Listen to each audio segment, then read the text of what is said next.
कंजूस पिता। एक अनोखी कहानी। मुरझाए फूल दोबारा नहीं खिलते, जिंदगी दोबारा नहीं मिलती। मिलने को तो मिल जाते हैं हजारों लोग दोबारा दुनिया में, मगर हजारों गलतियां माफ़ करने वाले माँ बाप नहीं मिलते। ये कहानी है एक नौजवान लड़के की जो गुस्से में अपने घर से निकल आया है और बड़बड़ा रहा है। छुपा कर रखते हैं सारे पैसे, एक मोटर बाइक ही तो मांगी थी। मैंने कोई खजाना तो नहीं मांग लिया। ठीक है, कोई बात नहीं। अगर वो मुझे बाइक नहीं दिलाना चाहते तो मैं भी तब तक घर नहीं जाऊंगा जब तक कि मैं नई मोटर बाइक नहीं खरीद लेता। लड़का ये गुस्से में बड़बड़ाते हुए जा रहा था, तभी उसके पैरों में कुछ चुभा। पैरों की तरफ देखा तब उसे रियलाइज्ड हुआ कि वो हड़बड़ी में अपने बदले अपने पापा के जूते पहनकर आया। पैरों में क्या चुभ रहा है ये देखने उसने जूते चेक किए तो उसने पाया कि जूते में से एक छोटी सी कील उभर आई है जो बार बार उसे चुभ कर घाव बनाने की कोशिश कर रही है। गुस्से में वो फिर बड़बड़ाया, मैं ठीक ही सोचता हूँ। मेरे पिता सच में बहुत कंजूस है। देखो कितने पुराने और क्या घटिया क्वालिटी के जूते इस्तेमाल करते हैं। पता नहीं सारा पैसा छाती पर लेकर जाएंगे क्या। लड़का अपने गुस्से और बौखलाहट में आगे बढ़ता रहा। थोड़ी दूर जाकर एक बगीचे तक पहुंचा। वहां पर बेंच पर बैठ गया। अचानक वहां पर उसे याद आया कि वो अपने साथ अपने पापा का वॉलेट भी उठाकर लाया था। उसने सोचा, आज पता चलेगा पापा पैसे कहाँ छुपा कर रखते हैं। उसने अपने पापा का वॉलेट अपनी जेब से निकाला जो बहुत पुराना और फटा हुआ था। यह वही वॉलेट था जो पापा घर में किसी को भी छूने नहीं देते थे। जब लड़के ने अपने पापा का वॉलेट खोला तो उसमें महज 120 रुपये थे और अपनी फैमिली की फ़ोटो और एक छोटी सी डायरी थी। डायरी को देखकर लड़के ने सोचा, अच्छा तो इसमें छुपा कर रखते हैं, सारे राज इसी में लिखा होगा। किससे कितने पैसे लेने हैं या किसको कितने पैसे दिए हैं। अब पता चलेगा कि पापा ने कहाँ कहाँ पैसे इन्वेस्ट कर रखे हैं।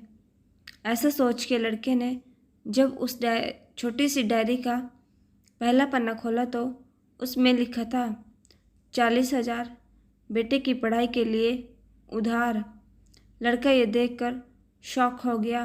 उसने फिर दूसरा पन्ना खोला जिसमें लिखा था 50,000 उधार, नया लैपटॉप बेटे के लिए। ये वही लैपटॉप था जो पापा ने 2 साल पहले ही अपने बेटे को दिया था क्योंकि वह कॉलेज जाने लगा था। लड़के को अब पता चला कि वह जो भी चीज़ें पापा से डिमांड करता तो पापा कहाँ से पैसे लाते थे। डायरी के इन 2 पन्नों ने ही लड़के का गुस्सा पूरी तरह शांत कर दिया और उसके मन को पश्चाताप से भर दिया। लड़का एक एक करके डायरी के पन्ने पलटता रहा और उसकी आंखों में आंसुओं की धार बहने लगी जो हर पन्ना पलटने के बाद बढ़ती ही गई। उसे पता चलता गया कि पापा ने अपनी फैमिली की ज़रूरतों को पूरा करने के लिए किस किस से कितना उधार लिया है।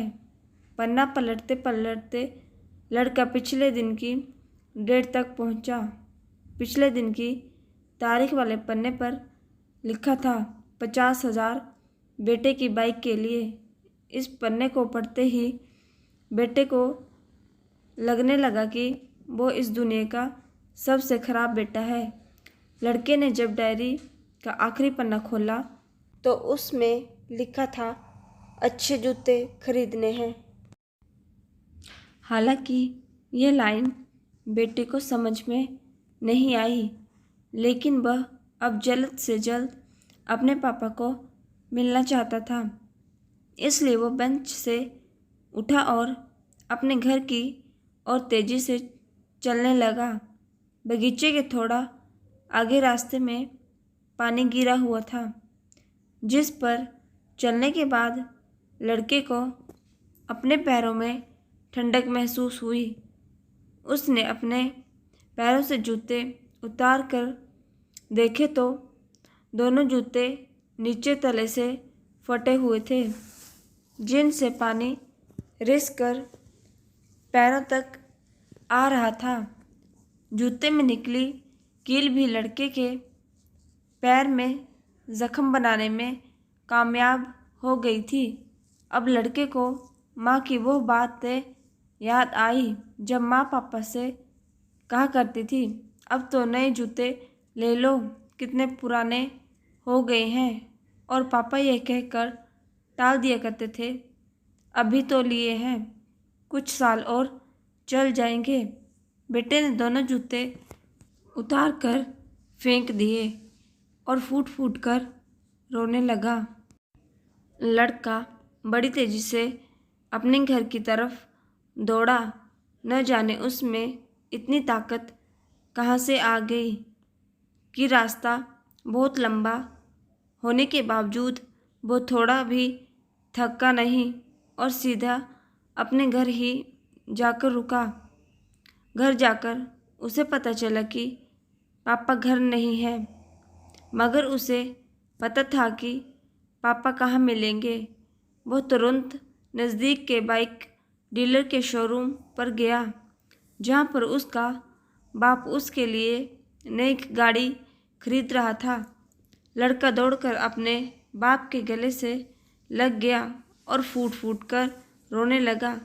जब पिता ने लड़के से पूछा कि क्या हुआ, तो लड़के ने अपने पिता से माफ़ी मांगी और कहा कि मुझे बाइक नहीं चाहिए, इन पैसों से आप अपने लिए नए जूते खरीद लीजिए और आगे से मैं कोई भी चीज़ खुद के कमाए पैसे से ही लूँगा। मैं बड़ी मेहनत करूँगा और आपका कर्जा भी चुका दूँगा। ये सुनकर पिता की आंखों में भी आंसू आ गए खुशी के।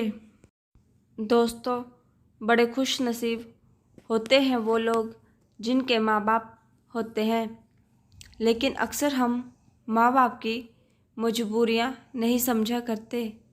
आशा करता हूँ यह कहानी जानने के बाद आप लोग माँ बाप द्वारा इनकार की गई बातों की गहराई को समझने की कोशिश करोगे।